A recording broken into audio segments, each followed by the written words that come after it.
Islamabad high court ने बयान हल्फी case में राना शमीम पर फर्द जुर्म आयद कर दी। सहाफ़ियों के खिलाफ फर्द जुर्म आयद करने की कार्रवाई मौखर कर दी गई। चीफ जस्टिस अतर मिनल्लाह ने रिमार्क्स दिए कि अदालत सहाफ़ियों के खिलाफ चार्ज फ्रेम नहीं कर रही। Chief justice Islamabad high court Athar Minallah ने राना शमीम पर फर्द जुर्म पढ़कर सुनाई। कहा, आपने इंग्लैंड में बयान हल्फी रिकॉर्ड कराया। आपने कहा चीफ जस्टिस साकिब निसार छुट्टियों पर गिलगित बल्तिस्तान आए। आपके मुताबिक उन्होंने हिदायत दी कि नवाज शरीफ और मरियम नवाज इलेक्शन से पहले बाहर नहीं आने चाहिए। बयान हल्फी को नोटराइज कराया गया जो मीडिया तक पहुंचा और 15 नवंबर को शाया हुआ।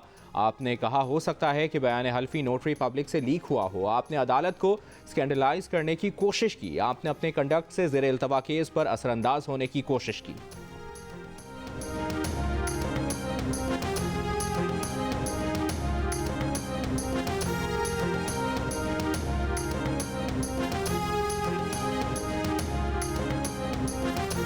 साबिक चीफ जज गिलगित बल्तिस्तान राना शमीम की फर्द जुर्म के बजाय हक़ाइक़ जानने के लिए इंक्वायरी की इस्तदा।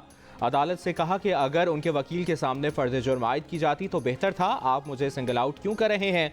कहा, उनका बयान हल्फी की तशहीर का कभी कोई इरादा नहीं था, इसीलिए उसे खुफिया रखा और पाकिस्तान से बाहर रिकॉर्ड कराया। इंसाफ के हुसूल के लिए ज़रूरी है कि साबिक चीफ जस्टिस का जवाबी हलफनामा भी लिया जाए। चीफ जस्टिस अतर मिनल्लाह ने कहा कि आपसे पूछा था कि क्या नोटरी पब्लिक के खिलाफ आपने कोई कार्रवाई शुरू की। चार्ज फ्रेम का मतलब ही ये है कि आपको मौका मिलेगा।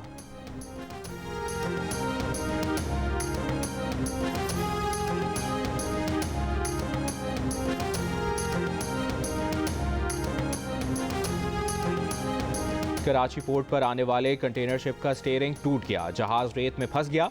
जहाज निकालने के लिए केपीटी के 3 टग्स पहुंच गए। जहाज निकालने के ऑपरेशन की वीडियो भी सामने आ गई। तर्जुमान केपीटी के मुताबिक जहाज के स्टीयरिंग टूटने की इत्तला है।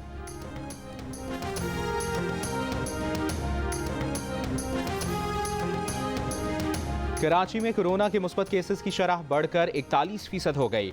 जिला शर्की कोरोना का गढ़ बन गया। रवां साल अब तक 20 रोज में 10,000 से ज्यादा नए केसेस रिपोर्ट। दूसरे नंबर पर जिला जनूबी रहा। महकमा सेहत के मुताबिक शहर में कोरोना के केसेस में गुज़श्ता 2 माह के मुकाबले में 100% से भी ज्यादा इजाफा हुआ। जनवरी के 20 रोज के केसेस ने नवंबर और दिसंबर के तमाम नंबर्स को पीछे छोड़ दिया। कोरोना की रोकथाम के लिए महकमा तालीम सिंध के इकदामात। कोरोना की रोकथाम के लिए महकमा तालीम सिंध के इकदामात में सूबे भर में 12 साल से कम उम्र तलबा 50% हाजिरी के साथ स्कूल आएंगे। 12 साल से ज़्यादा उम्र के तलबा की मुकम्मल हाजिरी होगी।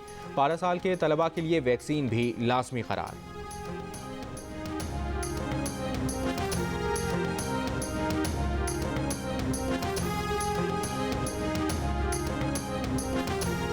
सिंध हाई कोर्ट ने गैर कानूनी चार्ज पार्किंग के खिलाफ केस में डायरेक्टर चार्ज पार्किंग के एमसी और डीएमसी जनूबी को तलब कर लिया।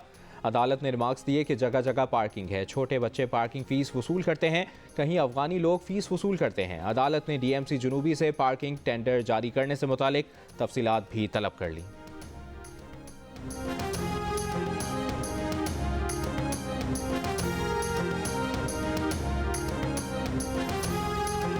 वज़ीर ख़ारजा शाह महमूद कुरैशी ने जनूबी पंजाब सूबे के क़याम को अमली जामा पहनाने और दरकार आइनी तरमीम के लिए पार्लिमानी रहनुमाओं को मदऊ कर लिया। शहबाज शरीफ और बिलावल भुट्टो जरदारी को खतूत अरसाल। कहा, 3.5 करोड़ अफराद की ख्वाहिश पूरा करने में बुनियादी रुकावट एक आइनी तरमीम है जिसके लिए पार्लियामेंट की 2/3 अक्सरियत दरकार है।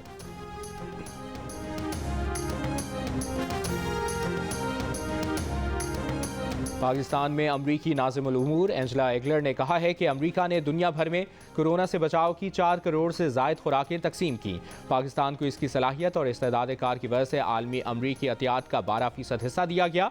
कोरोना वबा से निपटने के लिए पाकिस्तान अमरीका का बेहतरीन शराकतदार रहा है।